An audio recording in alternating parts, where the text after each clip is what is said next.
My son's cruel words cut through me like shards of glass. It's your fault they're calling me stinky at school. Why are you even a janitor? You stink. Stay away from me. His verbal attacks began as he neared middle school. Perhaps he was bullied because of my job. I'm Kathy Anderson, 34 years old then, and my son was just 12. My husband had passed away when our son started elementary school, leaving me to support us by taking up work at a cleaning company. Initially, my son was kind and often helped me out, but things changed in elementary school when he started facing mockery over my profession.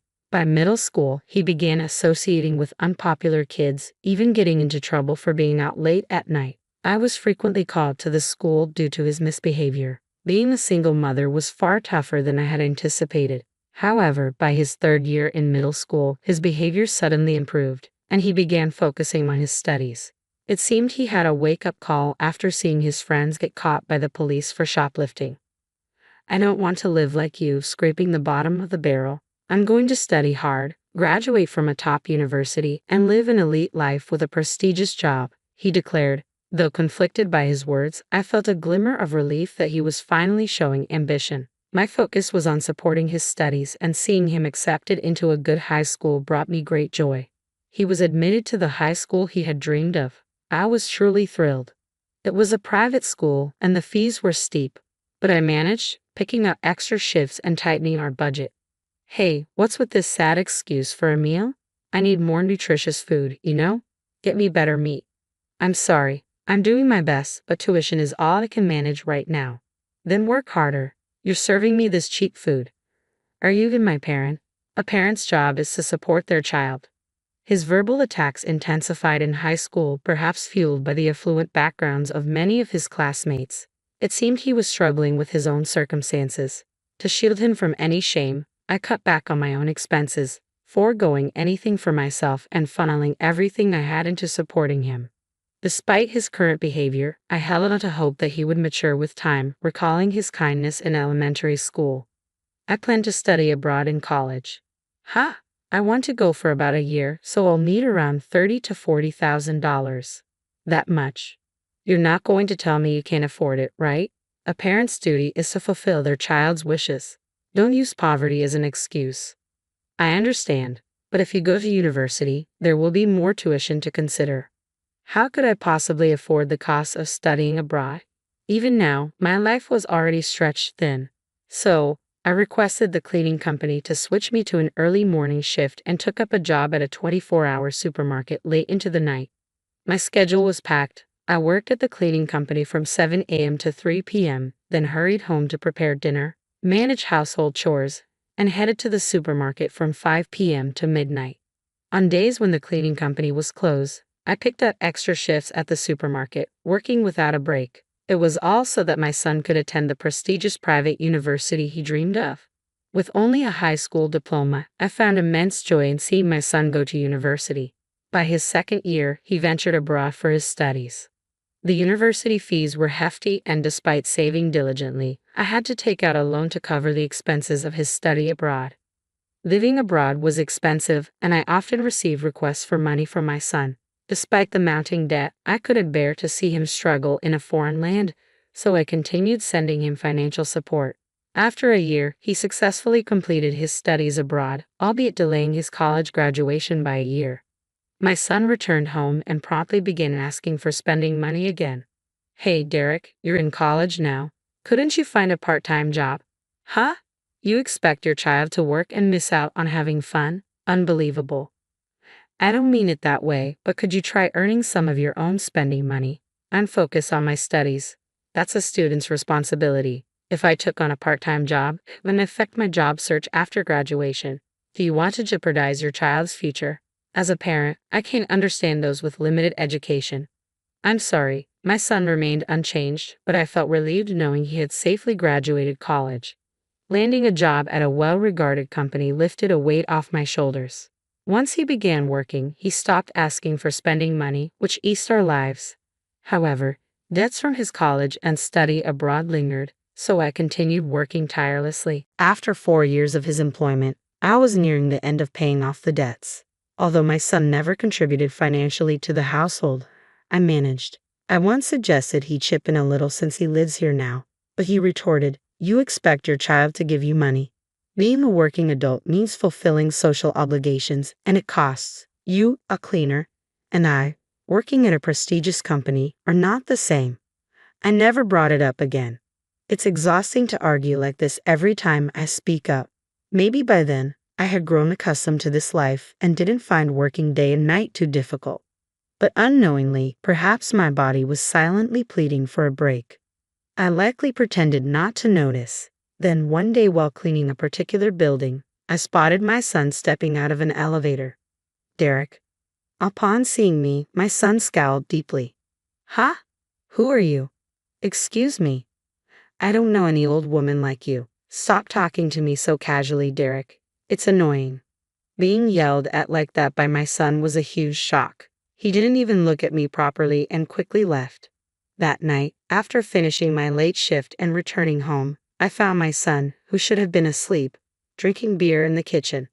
As soon as he saw me, he began shouting as if he had been waiting for me.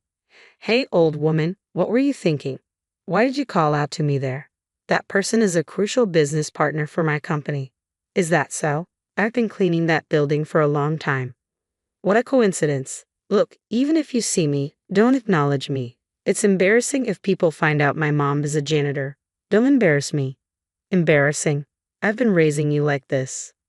"What, do you think you can buy my favor with that? I didn't mean it that way. Anyway, if you see me outside, we're strangers. Don't talk to me casually. It's embarrassing for me if people find out you're my parent." It was quite a shock. I had been working tirelessly day and night for my son's sake, never expecting him to say something like this. I had hoped he would change someday, but now it seemed that day might never come. As I worked with these thoughts, I began to feel faint.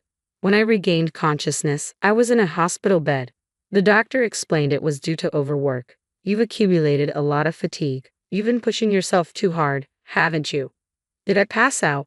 Your colleagues were concerned. They mentioned you always push yourself too hard, Mrs. I see. I ended up staying in the hospital for about a month to recover. Despite the hospital staff contacting my son, he never once visited during that time. However, my colleagues took turns visiting me, which was incredibly uplifting. The first person to rush to see me when he heard about my collapse was Mr. John Harrison. He's a kind man who always appreciates my work and shows concern for me. Having lost his wife early and raised his daughter alone, we found we had much in common and began talking frequently. "You've done so well until now. I think it's time for you to take things easier," Mr. John said, and I couldn't hold back my tears. It felt like all the feelings of being overlooked and misunderstood that I had carried were finally melting away. I realized I had been trapped in the mindset of relentless hard work all this time. A month after leaving the hospital, my usual routine awaited me, but I had ceased expecting anything from my son, so I felt somewhat liberated. Though we didn't converse much, one day he informed me he was getting married. His partner was the daughter of a senior executive at the company he dealt with. That's wonderful.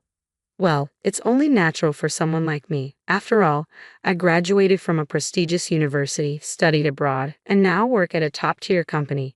I wanted to retort, "Who do you think paid for all that?" But I held my tongue. There was no point in arguing. It wouldn't change my son. It was futile. "But you don't need to come to the wedding." "Huh? It would be embarrassing to have a parent like you there, so I've decided to hire someone." "Rent a parent?" "Yes, you can even rent a family these days. If I have someone who looks wealthier than you attend as my mother, it'll reflect better on me." "You're having someone else act as your mother? It's better than you attending." "So that's what you think. Of course, you're not suitable for someone of my caliber. Don't show up at the wedding looking poor and lower class." "Fine then. I don't care about you anymore. Once I'm married, I'm moving out of here, never coming back. Consider our ties cut." "Sure, if that's what you want. I have no objections." "Good. With that settled, I'll finally be free of seeing your poor face." With that, my son declared his intention to move out a week before his wedding and left. I said nothing, just watched him go. I thought everything was finally over. There was one worry I had, but I kept it to myself. Little did I know what would happen next. On the wedding day, my son called me repeatedly, like a madman.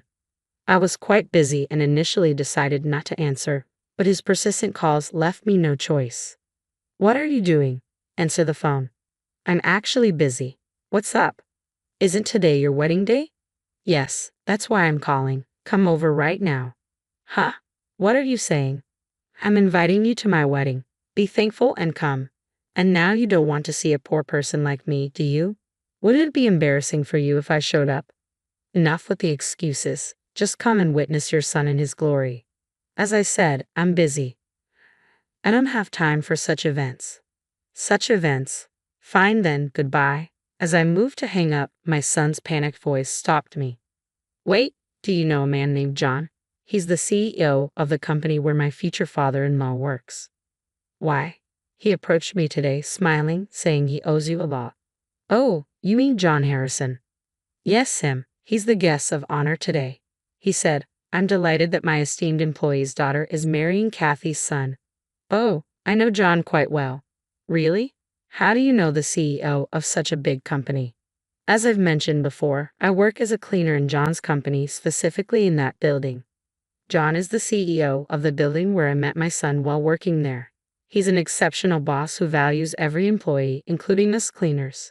We struck up a conversation when I returned something he had left at the washstand while cleaning the toilets.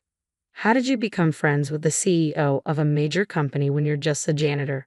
We discovered we're both single parents and found common ground. Then he asked, why isn't she here? He said, you wouldn't forget to invite your mother, would you? Why not introduce him to the stand-in mom? He knows what you look like. It'll blow our cover.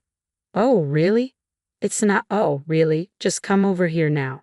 I've already said I'm not going. Ever since he learned I raised my son alone, he's been quite caring and a good listener. When my son mentioned his fiancé's father's company, I was genuinely surprised. I never imagined my son would marry the daughter of an executive at John's company. I had already informed John about this and mentioned that my son had declined my invitation to the wedding. John then suggested he had a plan and asked me not to mention our connection to my son until the wedding day. You need to come. It'll reflect badly on me if people hear how you struggle to raise me all on your own. Everyone will be saying, you should be thanking your mom. And what about you, Derek? Thanking me? Are you serious? Parents raise their kids. That's their job. Why should I owe you gratitude for doing your job?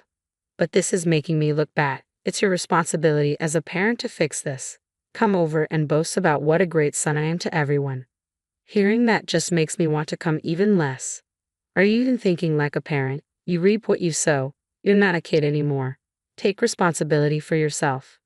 Parents aren't all powerful, and I'm not your parent anymore. With that, I ended the call. John was asked to give a speech as the guest of honor at the wedding. Later, he told me he gave a wonderful speech with a smile on his face. Someone recorded it, and John showed me the video. Ladies and gentlemen, let's take a moment to honor Derek's mother, who single-handedly raised him day and night, and even took out loans to support his education, including study abroad. Despite his demands for money and lack of contribution at home, now a successful adult, he had the audacity to ask her not to attend his wedding, fearing embarrassment. Let's give a big round of applause to our distinguished groom. John's voice echoed loudly through the room. My son stood on stage, visibly pale. His bride, standing beside him, flushed red and trembled. In a sudden motion, she grabbed a wine bottle and poured it over my son's head. You ungrateful fool. Her voice rang out, filled with anger. Clutching her dress, she stormed out of the room. The guests erupted into a chorus of disapproval, leaving my son standing soaked in wine, tears, and snot, his white tuxedo stained and ruined. Seeing him in that state stirred nothing in me. It felt like watching a surreal play that had nothing to do with my life. Naturally, the wedding was canceled. With many guests from the company and clients in attendance, news of the ceremony's debacle spread rapidly. I heard he started receiving icy glares both inside and outside the office. Eventually, he resigned due to the hostile environment. The wedding details went viral on social media, making it difficult for him to find another job after his bride left. He couldn't afford the rent for their new home and was reportedly evicted. About a month later, I received a call from a public phone. Mom, where are you right now? Who's calling? I don't recall having a son who calls me Mom. It's me, Derek. Ah, I remember someone by that name from years ago. What's the matter? It's all my fault. Please help me. I don't have a job, can't pay off the wedding expenses, and I have nowhere to live. When I returned home, you weren't there. Someone else had moved in. Oh, I've relocated from our old place. Remember, your wedding day was moving day for me. That's why I mentioned being busy. Where did you move to? There's no reason for me to disclose that. You're a stranger now. I'm living in a park. A park? Are you homeless now? Yes, I'm getting by collecting cans. You, who once looked down on janitors, are now collecting cans? How unfortunate. Do you feel any remorse for me? Not at all. We're no longer family. Please don't reach out to me again. Goodbye. With that, I ended the call. He never contacted me again after that. Perhaps he couldn't afford to make calls anymore, but that wasn't my concern. I had no desire to see him or be involved in his life again. Later, I married John. His daughter, who had already married and moved out, was delighted about our marriage. Now, just the two of us are looking forward to living our second lives happily together as a couple.